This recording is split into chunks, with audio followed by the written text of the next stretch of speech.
என்ன மருமகளே, சாந்தி முகூர்த்தத்துக்கு நேரங்காலம்லாம் குறிச்சு வச்சிருப்பேன்னு பார்த்த, இப்பதான் கேலண்டரையே பார்த்துக்கிட்டு இருக்கேன். பார்த்துட்டேன் அத்தை. இருந்தாலும் ஒரு சந்தேகம். 10லேருந்து 11 வரைக்கும் குருவாரம். தாம்பத்திய வாழ்க்கை ஆரம்பிக்கிறதுக்கு உகந்த நேரம் தான். கண்டிப்பா அதுலயே வச்சிடலாம் அத்தை. குடும்பத்துல பெரியவங்கிற மரியாதைய நீங்க கொடுக்கலன்னாலும் நான் அந்த பொறுப்பை செஞ்சுதானே ஆகணும். நாங்க என்னைக்கத்த உங்களை மதிக்காம இருந்திருக்கோம். அதனாலதான் எனக்கே தெரியாம உன் மருமகளை விளக்கேத்த வச்சியாக்கும்.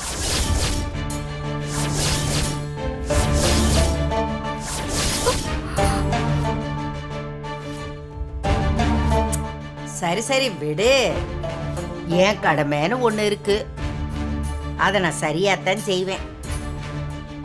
இன்னைக்கு தேன்மொழிய வாராகி அம்மன் கோயிலுக்கு கூட்டிட்டு போகணும். இன்னைக்கா? ஆமா, இன்னைக்கு நிறைஞ்ச பஞ்சமி. வாழ்க்கையை ஆரம்பிக்கிறதுக்கு முன்னாடி அந்த அம்மன் கிட்ட வேண்டிக்கிட்டு வந்தா வாழ்க்கை நல்லா இருக்கும்.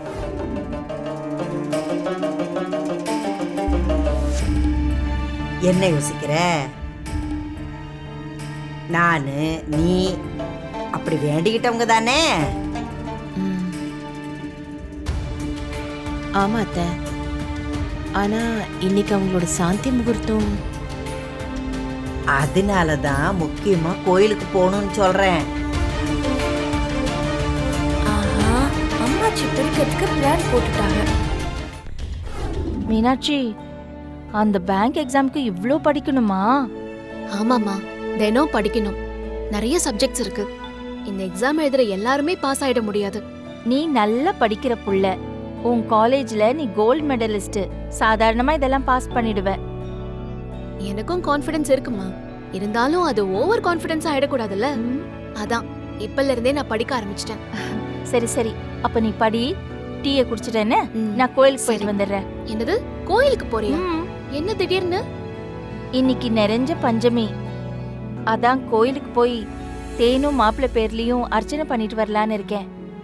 அவங்க வாழ்க்கையில எந்த பிரச்சனையும் இல்லாம இருக்கணும்ல, அதனாலதான்.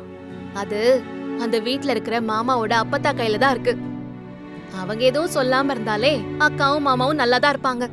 யார் எப்படி இருந்தாலும் அந்த கடவுளோட துணையும் வேணும்ல, அதனாலதான் போறேன். ஓ, அப்ப கோயிலுக்கு போய் அப்ளிகேஷன் போட போறேன். சரிம்மா, அப்ப நானும் வரட்டுமா? ஏய், படிக்கணும்னு சொன்ன, போயிட்டு வந்து படிச்சுக்கலாமா? அப்படியா? சரி சரி, நீ டீயை குடிச்சிட்டு ரெடி ஆயிடு. நான் தேன் கிட்ட பேசணும்னு நினைச்சிட்டு இருந்தேன், பேசிட்டு வந்துடுறேன். சரிம்மா. நான் எப்படியாவது மனோவோட கல்யாணத்தை நிப்பாட்டியே ஆகணும்னு போராடினேன். ஆனா என்னால முடியாம போயிடுச்சு. அதுக்குள்ள அவங்க தம்பி வந்து என்னை தடுத்துட்டான். அவருக்கு எப்படி நீ யாருன்னு தெரிஞ்சது? ஃபர்ஸ்ட் யாரோன்னு நினைச்சுதான் என் பிரச்சனை எல்லாத்தையுமே நான் அவன் கிட்ட சொன்னேன். அதுக்கப்புறம் தான் அவன் மனோவோட தம்பின்னு தெரிஞ்சது. அது மட்டும் இல்ல, அந்த மண்டபத்துல மனோட ஃபேமிலியை சேர்ந்தவங்க சில பேர் சேர்ந்து என்னை தடுத்துட்டாங்க.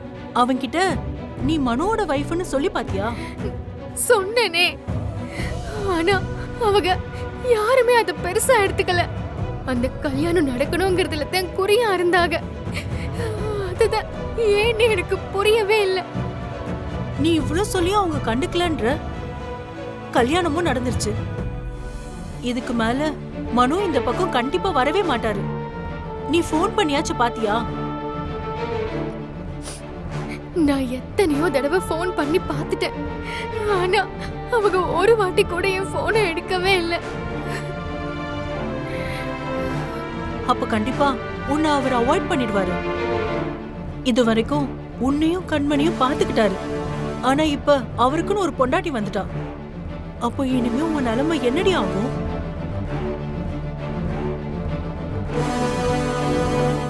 நீ முன்னாடியே ஒரு முடிவெடுத்து மனோ கிட்ட பேசி அவரை சம்மதிக்க வச்சிருக்கணும்.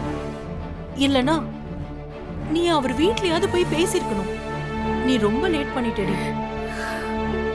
இப்ப இந்த ஏரியால கண்மணி ஸ்கூல்ல எல்லா இடத்துலயும் அவர்தான் உன் புருஷன்னு சொல்லி வச்சிருக்க. இப்ப எல்லாருக்கும் என்னடி பதில் சொல்லுவ? எனக்கும் தெரியலடி. மா, ரெண்டு பேரும் எங்க கிளம்பிட்டீங்க? என்ன மதினி, உங்க வீட்டுக்கு போறீங்க போல இருக்கு.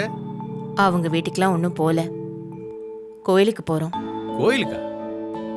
அப்போ மனம் வரலையா? இல்லப்பா, வேண்டாம். இது பொம்பளைங்க மட்டும் போகணும். லேடிஸ் மட்டும் போறீங்களா? என்ன திடீர்னு? எல்லாம் உனக்கு சொல்லணுமா? புதுசா கல்யாணம் ஆயிருக்குல்ல, அதுக்கு சில வேண்டுதல்லாம் இருக்கு. அதை செய்யறதுக்காக தான் போறோம். அப்போ அதுக்கு பணம் தேவையில்லையா? அவன் வரணும்னு இல்லடா, பாத்துக்கலாம். அப்படி என்னமா வேண்டுதல்? நம்ம வராகி அம்மன் கோவிலுக்கு போய் சாமி கும்பிட்டுட்டு வரப்போறோம், அவ்வளவுதான். என்னமோ சொல்றாங்க.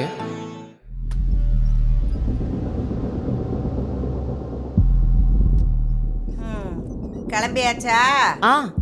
ஆ ரெடி அத்தை.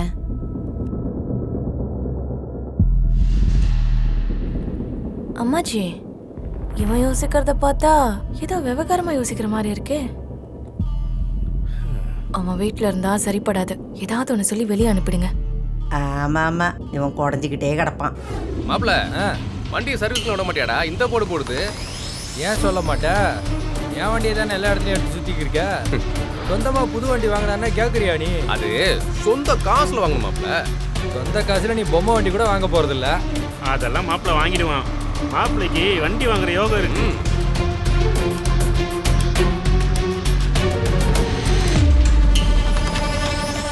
ஓரமான இல்லையா? அதெல்லாம் முடியாது. ஓரமான இல்ல. நிறுத்து. வண்டியை ஓரமாடு. வண்டியை ஓரமாடு. ஐயா வந்து பாத்து. ஐயா வந்து பாத்துட்டு போ. பக்கத்துல சார் வீடு. முதல்ல ஐயா வந்து பாத்துட்டு போ. வண்டி போடா. ஐயா இந்தாங்கயா. யோ, அந்த வண்டி ஓரம் கட்டியா? சரிங்க சார், இதுக்குள்ள தான் சார் வீடு. என்னப்பா 3 பேர் வரீங்க? இன்னும் 2-3 பேரை ஏத்திட்டு வர வேண்டியது தானே? சார், வண்டியில இடம் இல்ல சார். எல்லாம் ஒரு நல்ல எண்ணம் தான் சார். ஓ, அப்படி என்ன நல்ல உங்களுக்கு? ஆமா சார், ஈரான்ல போர் நடக்குது இல்ல, அதனால பெட்ரோல்லாம் சரியான தட்டுப்பாடு. திருவிழா கூட்டம் மாதிரி பங்க்ல அம்புட்டு சொன்னோம் சார். சார், பெட்ரோலை சேவ் பண்ணணும்னு தான் ஒரே பைக்ல 3 பேரா போறோம்.